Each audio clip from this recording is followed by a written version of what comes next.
नमस्कार, मेरा नाम है सत सिंह। हरियाणा फाइल्स में आपका स्वागत है।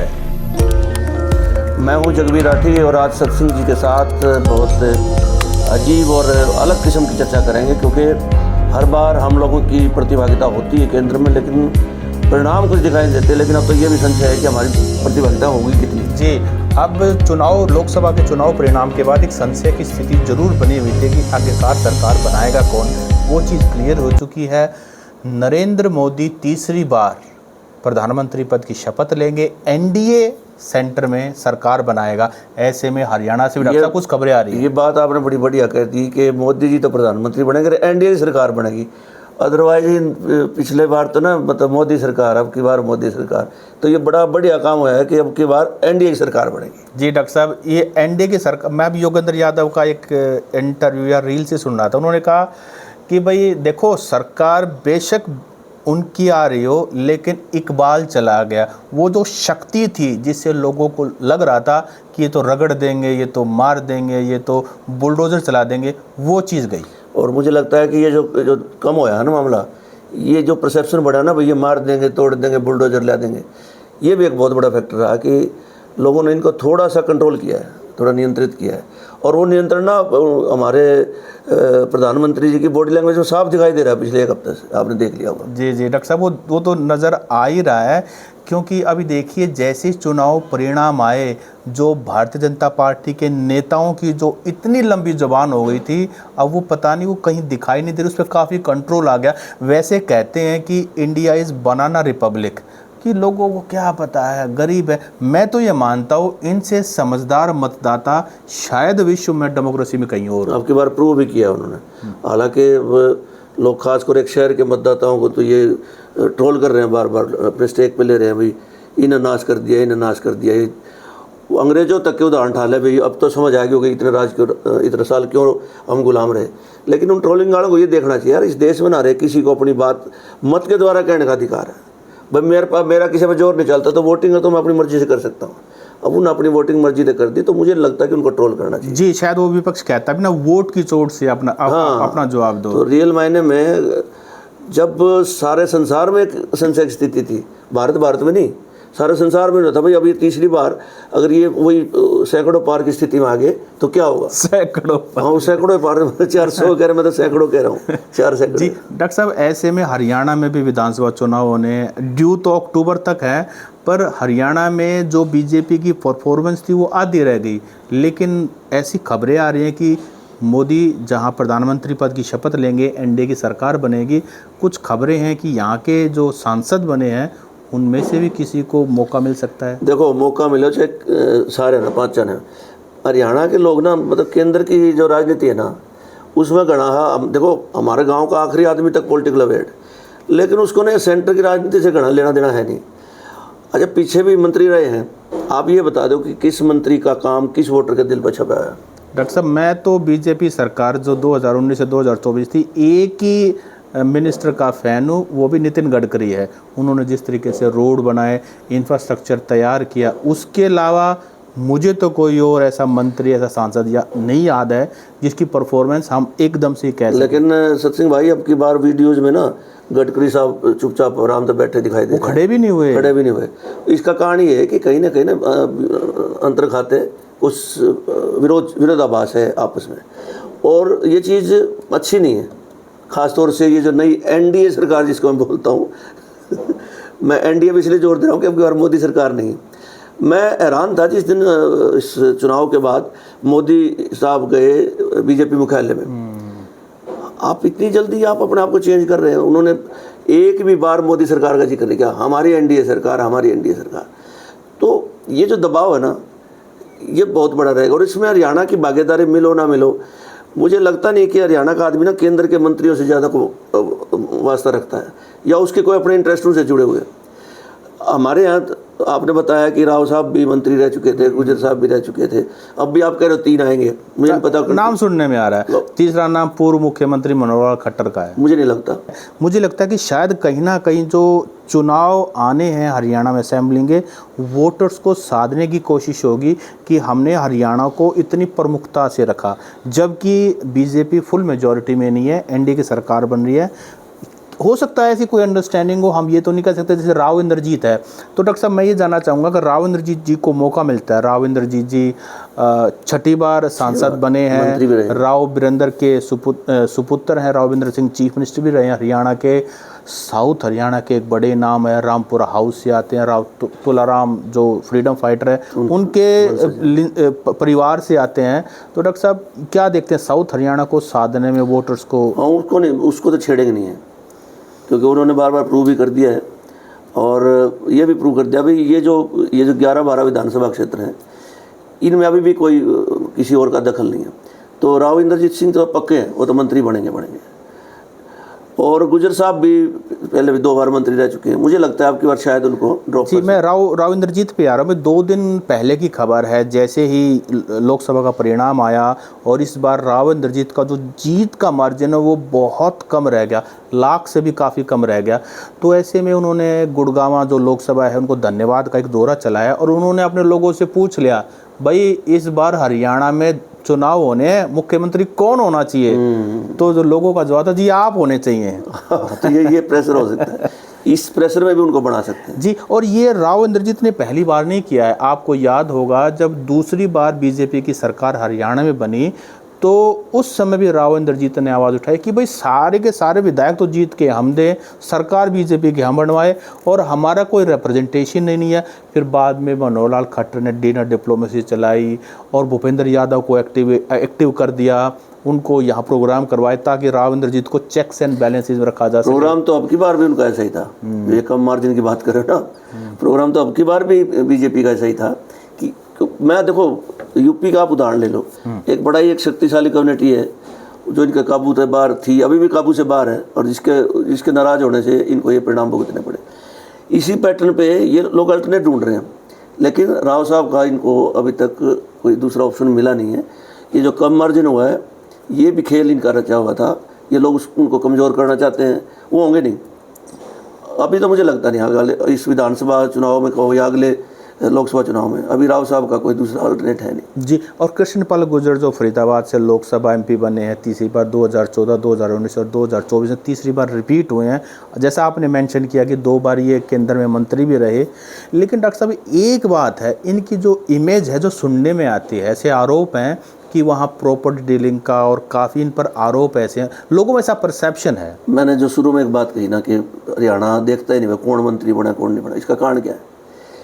हरियाणा के जो कंसर्न आम आदमी के वो केंद्र के ज़्यादा से शक्तियों से नहीं जुड़े हुए। मैं फिर कह रहा हूँ गुजर साहब ने प्रॉपर्टी डीलिंग की नहीं की, इस बात की ये उनका व्यक्तिगत मामला है, भाई वो क्या धंधा करते हैं बिजनेस करते हैं, लेकिन बतौर पॉलिटिशियन बतौर मंत्री उन्होंने अपने हल्के को क्या दिया और कितने लोगों का काम आए, अगर इसको आप मूल्यांकन करेंगे तो वो पिछड़ जाए। तो डॉक्टर साहब आपकी बात को मैं और बड़ा करूं कि हरियाणा का जो जनमानस है उसके लिए हरियाणा की राजनीति से बड़ा मुख्यमंत्री कुर्सी तब देवलाल की बात है।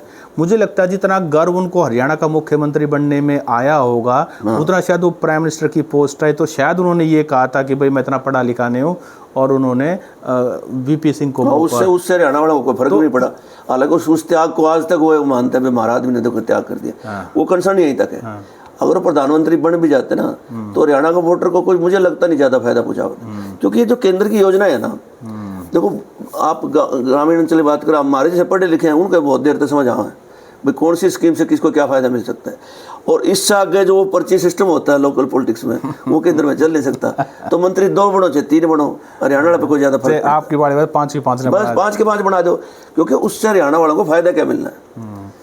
आप यहाँ वो जो वीपी वाली बात है या गरीब लोगों को मदद करने की बात है, मनरेगा की बात है, आप देख लो कौन सी स्कीम यहाँ काम करते हैं। हरियाणा तो छिका प्रदेश है, यहाँ लोगों को ना काम कराने में नहीं, लोगों के तड़े काटने में घना स्वाद आवा, तो इसलिए 5 मंत्री बनो थे 3 बनो, मतलब रड़क और फड़क काटने के लोग हैं। हरियाणा की जो अब विधानसभा की जो राजनीति है ना, ये ज़्यादा महत्वपूर्ण है। तो डॉक्टर साहब तीसरा नाम जो है वो पूर्व मुख्य मनोहर लाल खट्टर का है, जो कि 2 बार विधायक भी हैं। नहीं बनेंगे वो। मैं आपकी हरियाणा फाइल्स के माध्यम से कहता हूँ कि जो परफॉर्मेंस या जिस कम्युनिटी को लेकर उनको साथ चलना था, आप यकीन नहीं करोगे, अब की बार चुनाव में उन्हीं लोगों ने इनको कर्ज कर करके मतलब कोस कोस के वोट डाली है। लेकिन डॉक्टर साहब वो तो आपकी बात सही है, लेकिन शायद जो बड़े आला कमान है उनके पैरामीटर के अंदर लॉयल्टी ज़्यादा बड़ा एक फैक्टर है बजाय कि उसकी परफॉर्मेंस। अब लॉयल्टी का सवाल करेगा, उनकी जान न बन रही है, आप ऐसी बात कर रहे हैं। लॉयल्टी जब होते हैं जब सैकड़ों पार हो जाते हैं, फिर तो किसी ने बना देते हैं। फिर तो ये जब अब ये जो मंडी से जीत के आई हैं अपनी सांसद हैं, फिर तो ये भी मंत्री होती। अब वो स्थिति नहीं है। अब मुझे लगता है कि जो 6, 7, 8, 10 बड़े डिपार्टमेंट हैं, विभाग है, वो तो ले जाएंगे दोनों बाबू। डॉक्टर साहब 100 बात की एक बात लोगों को साधने की कोशिश है। अक्टूबर जो असेंबली चुनाव होगा, क्या 2 या 3 केंद्र में मंत्री बनेंगे? क्या साध भाई मंत्री बनेंगे 2, राव साहब और कृष्ण पाल गुर्जर। हाँ, गुर्जर साहब हो सकते हैं, नवीन जिंदल हो सकते हैं। ना तो चौधरी धर्मवीर ने बना हुआ है, ना मनोहर लाल ने बना हुआ है। अपना तो आकलन नहीं है, आपका आकलन बस 2 बनेंगे। और हरियाणा के किसी काम नहीं आओ, ये पहले बता रहा। खैर जो भी है। अच्छा डॉक्टर साहब एक चीज़ और बताइए, मैं जानना चाहता हूँ, आप तो कलाकार हैं और हरियाणा की नब्ज़ से जानते हैं। इस बार जो सोशल इंजीनियरिंग के तहत लोकसभा चुनाव में हुआ, इस बार जो जाट मतदाता हैं और जो एससी समाज के मतदाता हैं, उन्होंने मिल करके एक बड़ा चंक बनाया और उसके बाद उन्होंने पटकने दी बीजेपी को। तो ये सोशल इंजीनियरिंग रूटीन में बनती नहीं है, लेकिन बनी है, कामयाब भी हुई है। मुझे लगता है कि अब की बार ना ज़्यादा सर मतलब पैकेज नहीं थे। पैकेज में विरोध था सिर्फ। वो ये दोनों के जुड़ने से थोड़ा स्ट्रॉन्ग हो गया बाद में, लेकिन और वोट भी जुड़े हैं। हाँ, वोट जुड़े हैं। मैं अपने शहर जींद की बात करता हूँ, जहाँ मेरा वोट है, वहाँ परंपरागत वोटों से हटके कांग्रेस को ऐसे लोगों के जो वोट मिले कि जो उनके कभी थे नहीं। कारण क्या था कि इनका जो गवर्नेंस है उससे बहुत ज़्यादा तंग थे लोग, बहुत ज़्यादा तंग थे। आपको छोटी छोटी बातों में जब अड़चने आती है ना, आपका चाहे फैमिली आईडी बढ़नी है या आपकी वृद्धावस्था पेंशन है, उसमें जब चक्कर काटने पड़ता फिर मतदाता कोसता है अंदर से, ठीक है। तो फिर जो बददुआएं निकलती हैं वो फिर वोट बदल देती है। डॉक्टर साहब मोदी 3.0, हालांकि एनडीए सरकार बनेगी लेकिन प्रधानमंत्री वो बन रहेंगे, तो आपको क्या लगता है कि सरकार पूरा टेन्योर पूरा करेगी, मध्यवर्ती चुनाव होंगे? ऐसे 2-2.5 साल तो इन्हें कोई हल नहीं। 2.5 साल में नीतीश बाबू नाराज होंगे या चंद्रबाबू नाराज होंगे।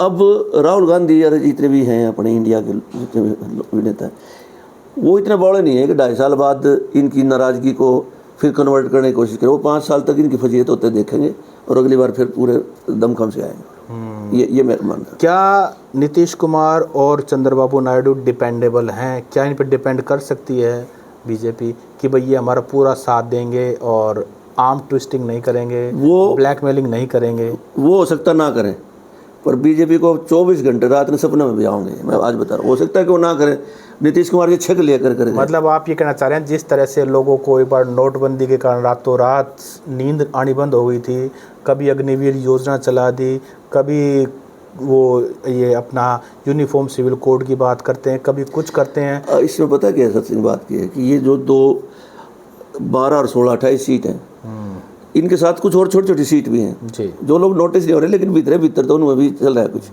होगा क्या कि अब जिस तरह के ये निरर्थक से चीज़ आया करती ना, हम ये CA ले आए, हम ये ले आए, हम नोटबंदी ले आए, आज GST का घंटा बजा दिया, इस प्रकार के निर्णयों में थोड़ी सी रोक लग सकती है।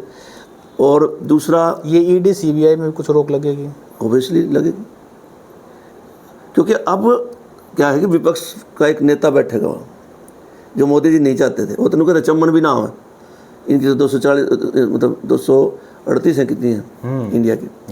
वो इस स्थिति में है कि अब विपक्ष वहाँ जब मैच पीटेंगे तो इतने लोग हैं कि शोर मचेगा। सेम बोले अगर नहीं है, तो पहले तो बोले अगर थे थोड़े लोग, अब तो पूरे इनके बराबर के हैं, वो सेम बोलने लगे तो दिक्कत बनेगी। और जो ये गठबंधन वाले जीते हैं ना एनडीए के जो सहयोगी दल, ये पूरे फोर्स से मैच नहीं पीते। अरे डॉक्टर साहब एक वो कहावत है, टूटे खाट और झुकावा जाट किसी काम के नहीं। अभी जो एनडीए सरकार का एक मीटिंग हुई थी, उसमें जो RLP के सांसद हैं, चौधरी चरण सिंह के पोते हैं जयंत चौधरी, उनको वहाँ स्टेज पे जगह भी नहीं मिली, उनको तीसरी रो में बल्कि। उसका ना असल में क्या है कि भीतर में माटी कम हो गया। अगर वो वाकई एक उस लिगेसी को कैरी करता ना, आप छोटी सी घटना हुई है ना, एक किसान की जो लड़की है उसने रिएक्ट किया है, वो लिगेसी कैरी कर रही है, जो एक दिमाग में है ना रिजेंटमेंट है। रड़क दिमाग में भड़क बढ़ गई, उसका आपने देखा नहीं था जब डंडे लागे थे कितनी बुरी तरह कूटा था उसको जी। पुलिस वालों को पता नहीं था कि ये वो आरएलपी का सुप्रीमो है, मारे ना उसके, और इतने डंडे खा गए भी। फिर वह बात आपकी जो क्या वो मतलब टूटी खाट और झुका हुआ जाट है। हाँ, काम का नहीं होता। लेकिन जब आप राजनीति में आ जाते हैं तो टूटी खाट में भी सो जाए लोग और झुक भी जाते हैं। झुक भी जाते हैं। वो कि ना जो गिंडली मिंडली मार लिया सांप, तो वो उस टूटी खाट में भी एडजस्ट कर। अच्छा, एक बहुत बड़ा डॉक्टर साहब कंसर्न है अग्निपथ जो स्कीम है, इसका और बता। उस स्कीम का नाम अग्निपथ है, अग्निवीर तो जो बनते हैं तो अग्निपथ जो स्कीम है डॉक्टर साहब, आपको क्या लगता है? बहुत बड़ा कंसर्न हमारे युवाओं का।